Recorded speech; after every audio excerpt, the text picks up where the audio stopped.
Welcome! Today's special report, the global market debate. Think about the product you use, your smartphone, your clothes, your food. Have you ever wondered where they came from? In today's world, economies are deeply connected through trade, investments, and the financial system. While global trade and financial institutions have helped developing nations to grow, they've also raised important questions. Are developing countries truly benefiting, or are they being controlled by wealthier nations? Do multinational corporations help economies, or do they exploit cheap and level labor resources?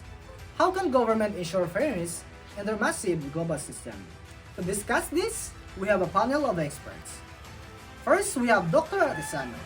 He is an economist and government official who will explain market integration and financial policies.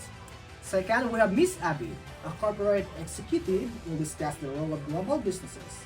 But lastly, we have Ms. Digami, an activist who will highlight concern about corporate responsibility. Let's begin with Dr. Artisano to understand market integration and the role of international financial institutions, or IFI. Dr. Artisano, can you explain to us market integration and the role of the international financial institutions? Of course, Glenn. Market integration is growing connections between economies through trade, investment, and financial institutions.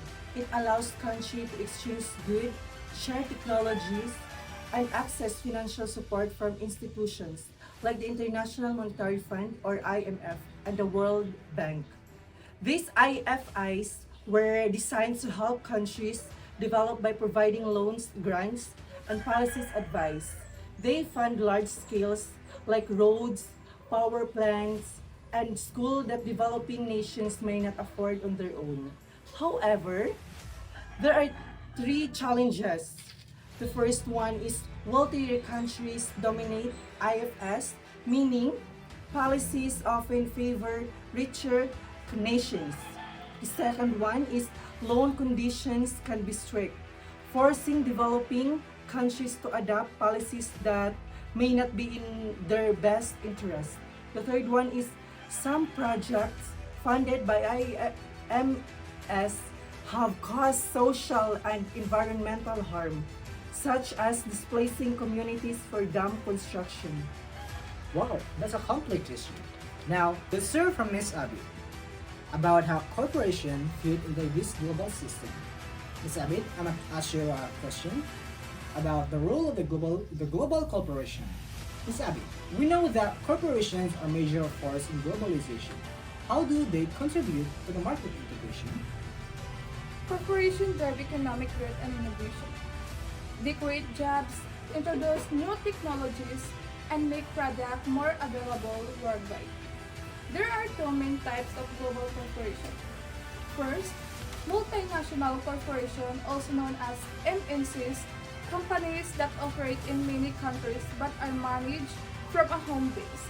Example, Apple designed in the US but manufactured in China.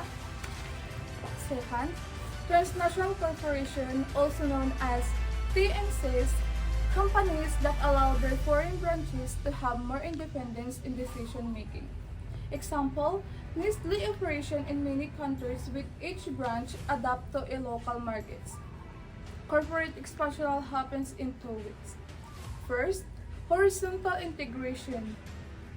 When companies buy out competitors in the same industry by buying Pixar. And second, vertical integration. Companies control multiple parts of the supply chain. Example, McDonald's owning its suppliers. A key example is the Philippine Business Process Outsourcing, also known as BPO. Companies have thrived because of market integration. The country has over 851 BPO firms, making it the world's call center capital. Wow, that's a strong case for corporations. But what about the criticisms? Mr. Gami, what concerns do activists raise?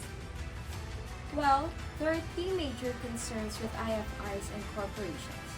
The first one is unfair labor practices, in which many corporations take advantage of cheap labor and paying workers extremely low wages with poor working conditions. The second one is environmental destruction. This is where large-scale corporation and IFI-founded projects cause deforestrations, pollution, and displacement of communities. The third one is tax evasion, in which some corporations move profits to tax havens, depriving developing nations of much-needed revenue. So, an example is hydroelectric dam project in the Philippines, founded by IFIs, which force indigenous communities to relocate without proper compensation. Clearly, there are serious concerns. Well, Dr. Artisano, what can governments do to address this issue?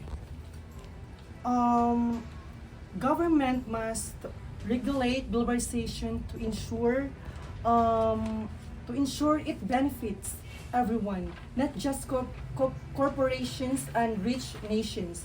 Some solution includes stronger foreign investment regulations to protect local businesses. The second one is transparency in IFI loans to ensure that funding help people, not just government elites. And also, the third one is holding corporations accountable for environmental and labor violations.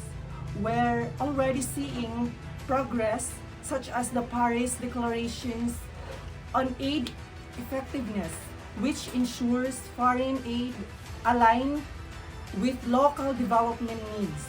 It's good to hear that there are solutions. Now, let's get the final thoughts from our panelists. So, market integration is a double-edged sword. What is your final thoughts? So for me, IFIs must reform their policies to be more inclusive and fair. For me, corporations should adopt fair labor practices and commit to sustainable development. Well, stronger corporation accountability is needed to protect communities and the environment. So, thank you to our panelists. Globalization is shaping our world, and it's up to us to make sure it is work for all. Thank you.